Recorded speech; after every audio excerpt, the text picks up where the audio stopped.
From Taraba to Plateau, Benue, and Yobe states, President Muhammadu Buhari in the last few weeks have visited some troubled spots in the country, and diverse reactions have trailed the move.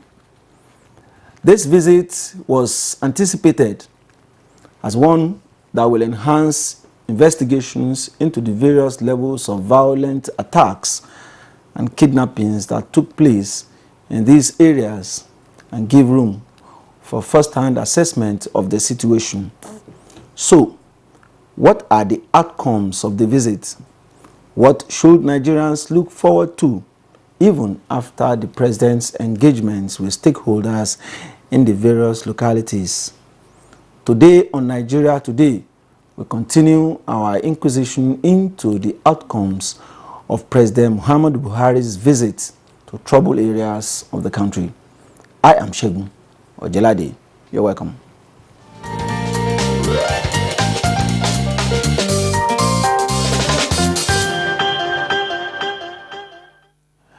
I'm being joined in the studio by the Special Advisor to Mr. President on Media and Publicity, Mr. Femi Adesina.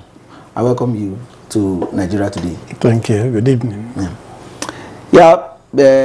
We're looking at, again, yesterday we featured the first part of this discussion where we had two Nigerians who spoke on the issue. But today we're having you on the program on the same issue in view of the fact that you have probably been on Mr. President's entourage to these centers. In your own view, what are the situations which necessitated the visit by Mr. President, and to what extent will you think that some of those things Mr. President set out to achieve with the visits have really been achieved? Thank you. Well, a good number of those visits are condolence visits to express sympathy to the people, and then to, together with them, chart a way forward. We know that since the beginning of the year, right from January 1, there have been killings in Rivers, in Taraba, in Benue, in Plateau, and a number of other places. You know that since then, there have been strident calls for Mr. President to visit those places.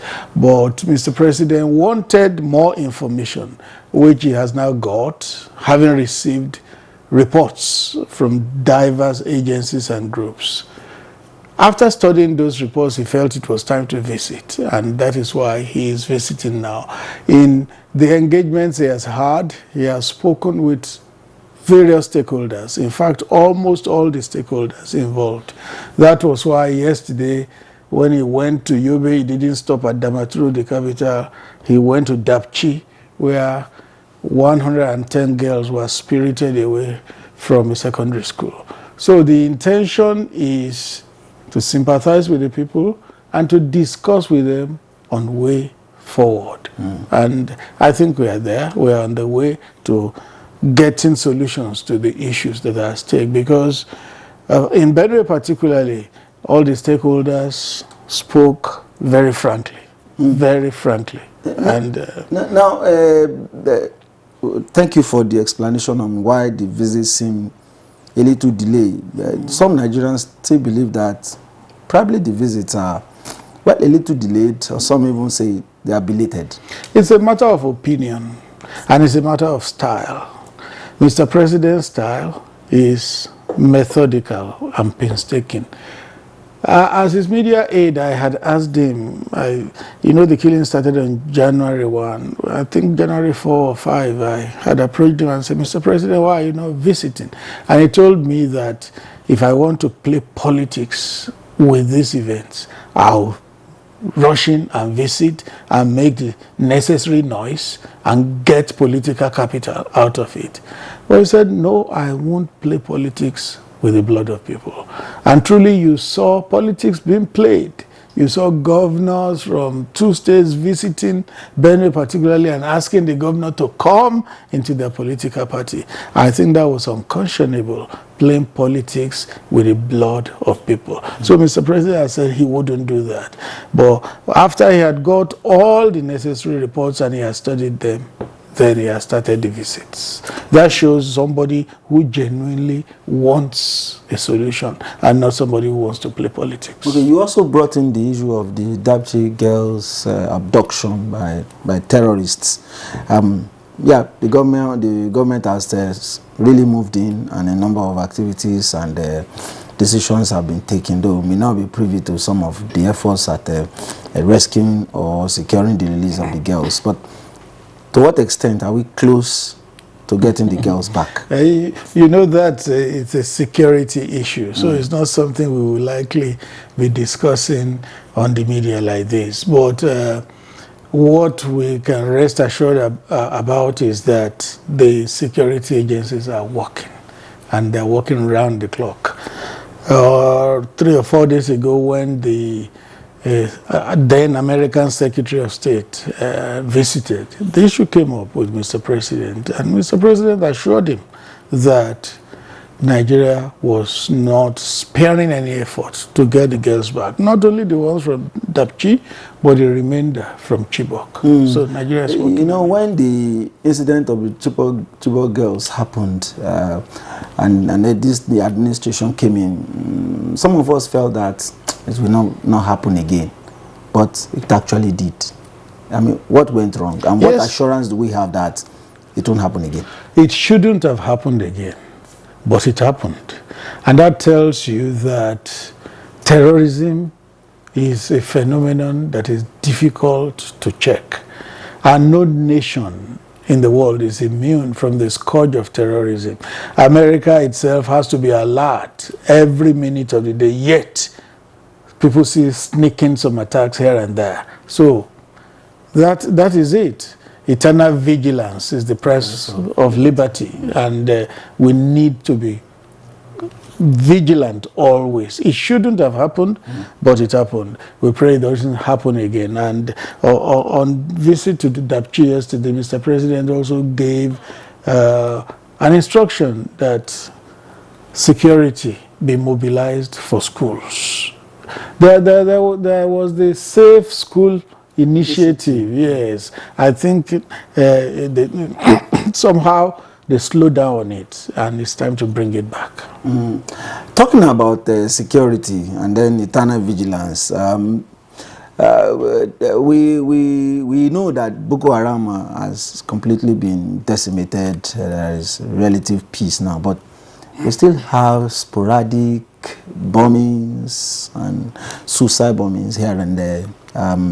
What is actually happening? If Boko Haram has been almost annihilated as we have, why are we still having this? Yes, you know, there are some people they call bitter enders. These are people who will never give up, and they will fight to the very bitter end. That is what we are saying, is those who are bitter enders in that insurgency that are still fighting, they are still organizing bombings and all that, and are still abducting. But talking of the capacity of that insurgency group, 2015 and now, there is a wide difference. As at 2015, I think not less than 17 local governments were under the scourge of Boko Haram. And what were the characteristics of that scourge? They will seize territories, they will plant their flags there, they declared those places a caliphate, emirs fled their palaces, a lot of people fled their villages, and Boko Haram was administering those places. But as today, they are not holding any place as territory in Nigeria. Rather, you have these cowardly attacks. In the past, they would take their attacks to military formations, to police formations. It was like a pitched engagement with the law enforcement agencies. But today, they don't have that capacity again. So it's a mopping up process. But one thing about mopping up in an asymmetric war like this is that that mopping up process is as important as the main fighting process. Yes, until the conclusive end is made of this insurgency. We may not see complete end to atavistic attacks once in a while, but we'll get to the end of it. Atavistic attack, okay. Yeah. Now, Mr. President's visit, will you say it has been able to assuage the fears of affected communities, healed frayed nerves, and then been able to get this cooperation and support of those communities affected and the people that lost? Yes, I'll say those visits are part of the healing process. The healing is a process. It's not going to come in one fell swoop. The process will run its course. And the visits of Mr. President are part of the healing process. And one significant thing you find, a thread you find running through those visits from community to community, is that Mr. President tells them, it is not as if somebody will come from the top, a big, mighty angel from the federal, and come and solve this problem. He will tell them, is everybody, is from bottom up, from ward to district to local government to state, then federal. It's going to be a collaborative effort. And that's the way security runs.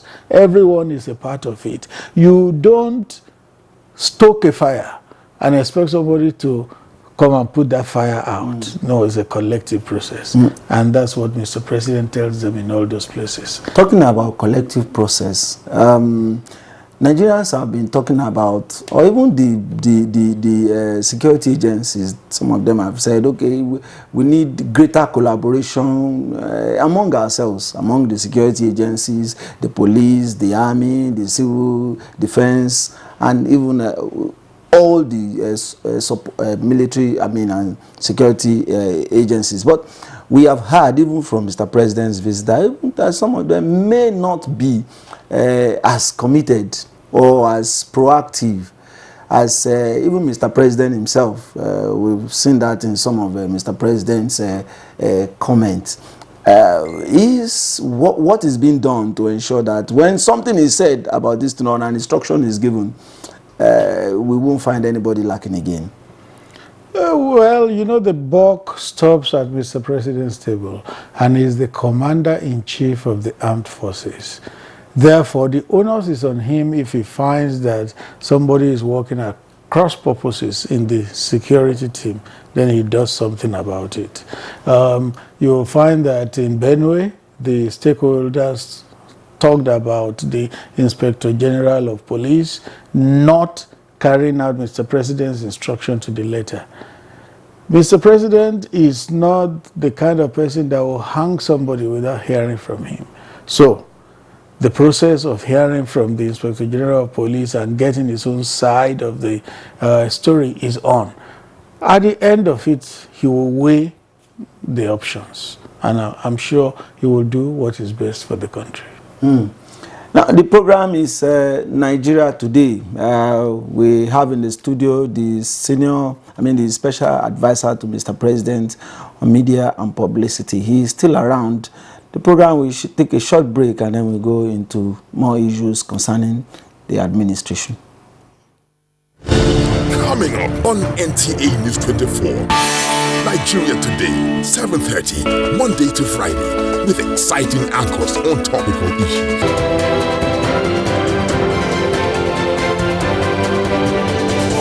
Inspirators, a search for those who inspire others. Business 24, a business magazine program. Late edition repackaged. Fresh and exciting programming on NTA News 24. Stay with us.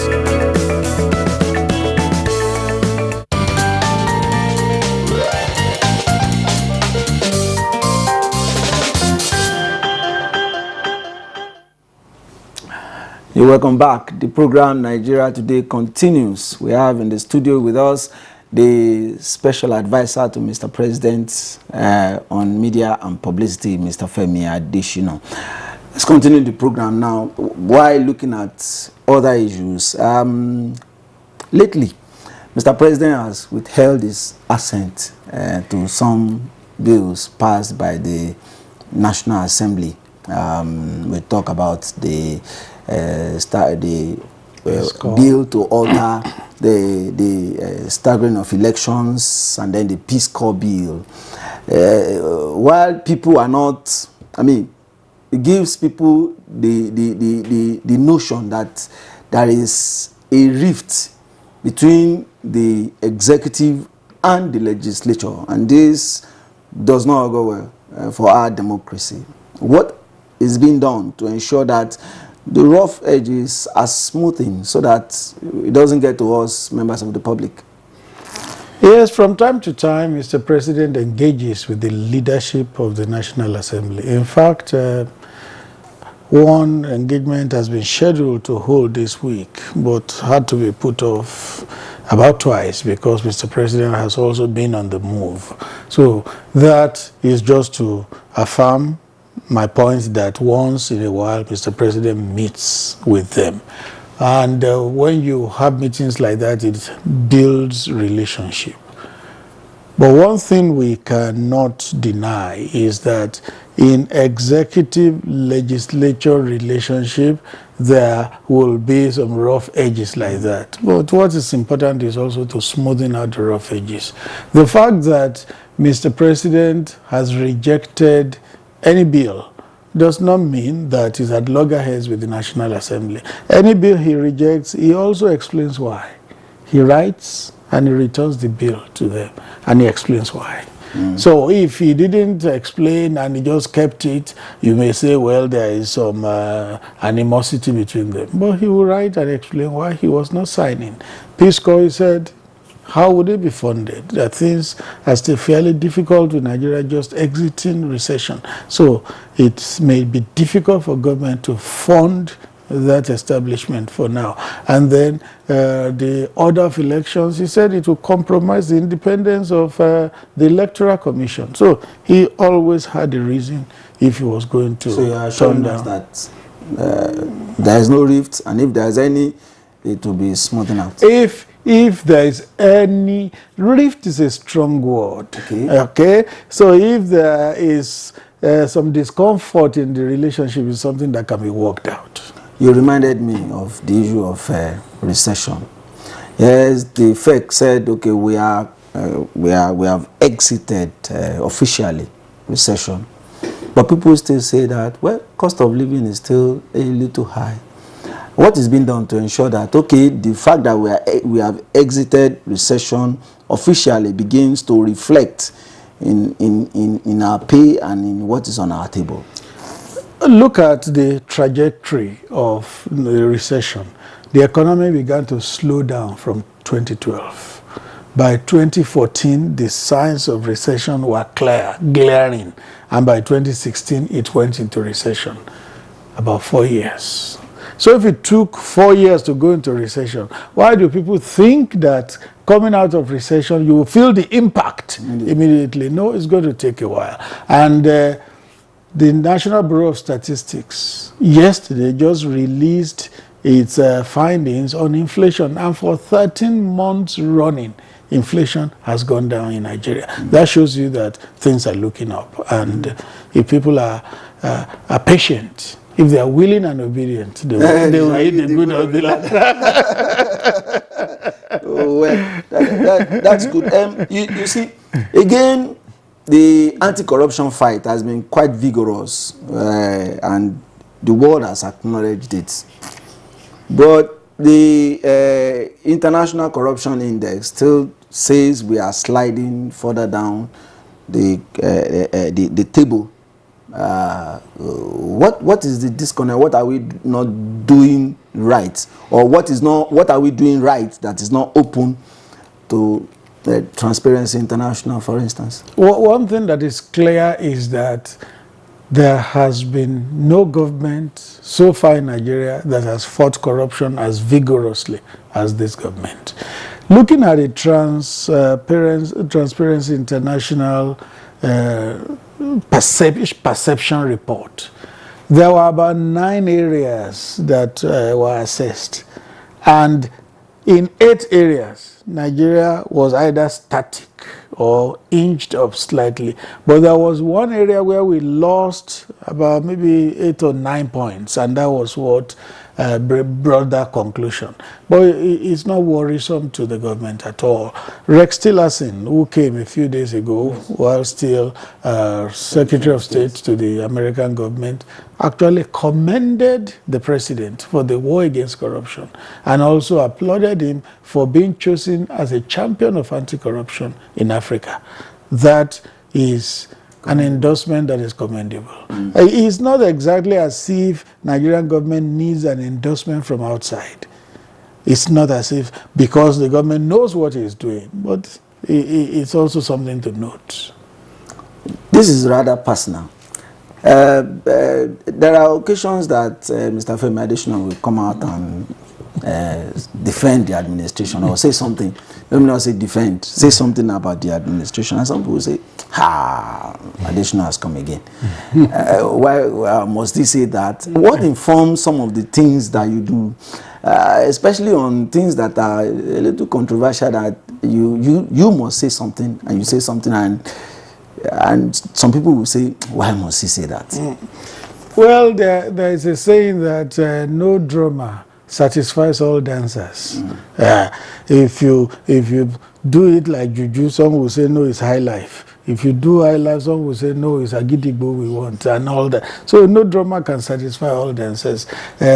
So for me, as a spokesman to the president, what I do is that at any given time, I'm on the side of truth and rectitude.